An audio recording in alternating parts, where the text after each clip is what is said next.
Right. ಸರ್ಕಾರ ಏನೋ ನೀವು ಬಂದು ಶರಣಾಗಿ ನಿಮಗೊಂದು ಪ್ಯಾಕೇಜನ್ನು ಕೊಡ್ತೀವಿ ಅಂತ ಭರವಸೆಯನ್ನು ಕೊಡುತ್ತೆ. ಆ ಭರವಸೆ ಈಡೇರಿದೆಯಾ ಅಂತಂದರೆ ಇನ್ನೂ ಕೂಡ ಆ ಪ್ರಶ್ನೆ ಹಾಗೆ ಉಳ್ಕೊಂಡಿದೆ. ಅದಕ್ಕೆ ಸಂಬಂಧಿತವಾಗಿ ಅಸಮಾಧಾನವನ್ನು ವ್ಯಕ್ತಪಡಿಸ್ತಾ ಇದ್ದಾರೆ ಅಂಬಣ್ಣವರು.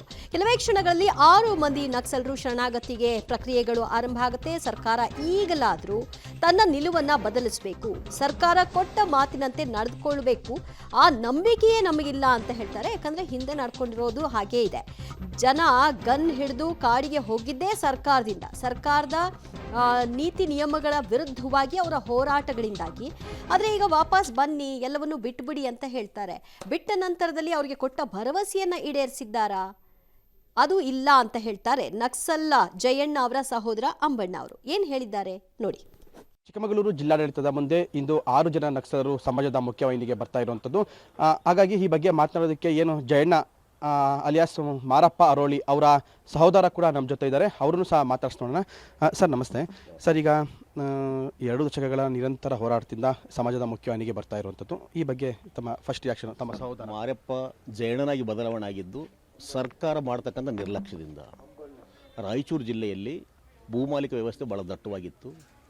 ಅಲ್ಲಿರ್ತಕ್ಕಂಥ ದೌರ್ಜನ್ಯಗಳು, ಹಿಂಸೆಗಳು ಜನರನ್ನು ಕಾಡ್ತಕ್ಕಂಥ ಸಂದರ್ಭದಲ್ಲಿ ಸಂವಿಧಾನಬದ್ಧವಾಗಿರ್ತಕ್ಕಂಥ ಸರ್ಕಾರಗಳು ಅದನ್ನು ಗಂಭೀರವಾಗಿ ಪರಿಗಣಿಸಿ ಒಂದು ವೇಳೆ ಸಮಸ್ಯೆ ಇತ್ಯರ್ಥಪಡಿಸಿದರೆ ಮೋಸ್ಟ್ಲಿ ವಿಕ್ರಮಗೌಡ ನಂತ ಎನ್ಕೌಂಟರ್ಗಳಾಗಲಿ ಅಥವಾ ಮಾರಪ್ಪ ಜಯಣ್ಣನಾಗಿ ಭೂಗತವಾಗ್ತಕ್ಕಂಥ ಪರಿಸ್ಥಿತಿ ಬರ್ತಿರಲಿಲ್ಲ. ಒಂದು ಸರ್ಕಾರ ಜನರ ಸಮಸ್ಯೆಗಳನ್ನು ಬಗೆಹರಿಸ್ತಕ್ಕಂಥ ಪ್ರಾಮಾಣಿಕ ಪ್ರಯತ್ನ ಮಾಡಿದರೆ ಖಂಡಿತ ಇಷ್ಟು ದೊಡ್ಡ ಮಟ್ಟದ ಒಂದು ಭೂಗತ ಜೀವನ ನಡೆಸ್ತಕ್ಕಂಥ ತೀರ್ಮಾನಕ್ಕೆ ಈ ಸಂಗಾತಿಗಳು ಬರ್ತಿರಲಿಲ್ಲ.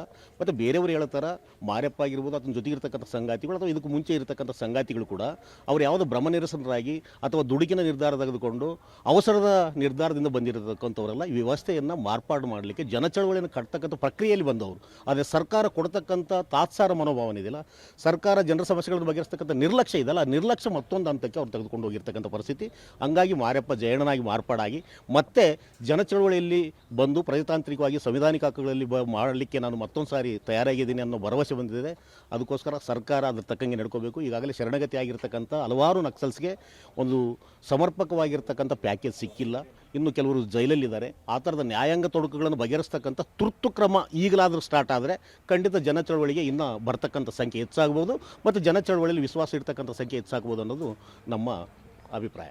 ಸರ್, ಈಗ 2 ದಶಕಗಳ ಹೋರಾಟದಲ್ಲಿ ಈಗ 20 ವರ್ಷಗಳ ನಂತರ ಸಮಾಜದ ಮುಖ್ಯವಾಹಿನಿ ಅಂದರೆ ಬಂದೂಕಿನಿಂದ ಸಮಸ್ಯೆಗಳಿಗೆ ಉತ್ತರ ಸಿಗಲಿಲ್ಲ ಅನ್ನೋದಾಗುತ್ತೆ. ಸರ್, ಬಂದೂಕಿನಿಂದ ಸಮಸ್ಯೆ ಸಿಗಂಗಿಲ್ಲ ಅನ್ನೋದು ಬೇರೆ. ಆದರೆ ಬಂದೂಕಿನಿಂದ ಇವ್ರನ್ನ ಎದುರಿಸ್ತಕ್ಕಂಥ, ಬಂದೂಕಿನಿಂದ ಹಲವಾರು ಜನರನ್ನು ಜೈಲಿಗೆ ತಳ್ತಕ್ಕಂಥದ್ದು ಇದೆಯಲ್ಲ, ಪ್ರಜಾಪ್ರಭುತ್ವದ ವಿರುದ್ಧದ ಮಾತಾಡದೆ ಭಯೋತ್ಪಾದಕರಂತ ತೀರ್ಮಾನ ಮಾಡೋದಿಲ್ಲ. ಸರ್ಕಾರದ ತೀರ್ಮಾನ ಬದಲಾಗಬೇಕಲ್ವಾ? ಈಗ ಸರ್ಕಾರ ಈ ಥರ ದೌರ್ಜನ್ಯ ಮಾಡ್ತಾ ಇದೆ, ಭೂ ಮಾಲೀಕರಿಂದ ಭೂಮಿ ಇಸ್ಕೊಡ್ತಾ ಇಲ್ಲ, ಕಾನೂನು ಪ್ರಕಾರ ಸಂವಿಧಾನ ನಡೀತಾ ಇಲ್ಲ, ಆ ಸಂವಿಧಾನ ಜಾರಿಗೆ ತರಬೇಕನ್ನೋ ಪ್ರಯತ್ನನೇ ಸಂವಿಧಾನ ವಿರೋಧಿ ಅಂತ ತೀರ್ಮಾನ ಮಾಡಿ ಜೈಲಿಗೆ ತಳ್ಳೋದಿದೆಯಲ್ಲ, ಅದರಿಂದ ಜನರು ಭೂಗತಾಗ್ತಾರೆ. ಅದರಿಂದ ಮತ್ತೆ ಬೇರೆ ಬೇರೆ ಯೋಚನೆಗಳು ಹೋಗ್ತಾರೆ. ಹಂಗಾಗಿ ಈಗಲಾದರೂ ಸಿದ್ದರಾಮಯ್ಯನವರು ಮತ್ತು ಸರ್ಕಾರಗಳು ಒಂದು ಪ್ರಾಮಾಣಿಕವಾಗಿ ಪ್ರಯತ್ನ ಮಾಡಿದವನ್ನ ಭರವಸೆ ಅವ್ರಿಗೆ ಬಂದಿರೋದ್ರಿಂದ ಖಂಡಿತ ನಾವು ಬರ್ತೀವಿ. ಮತ್ತು ಮೊದಲ ಥರ ನೀವು ನಡೆಸ್ಕೊಳ್ಬೇಕಲ್ಲ ಅನ್ನೋ ಕಟ್ಟೆಚ್ಚರ ಜೊತೆಗೆ ಅವರು ಹೊರಗಡೆ ಬರ್ತಾ ಇದ್ದಾರೆ.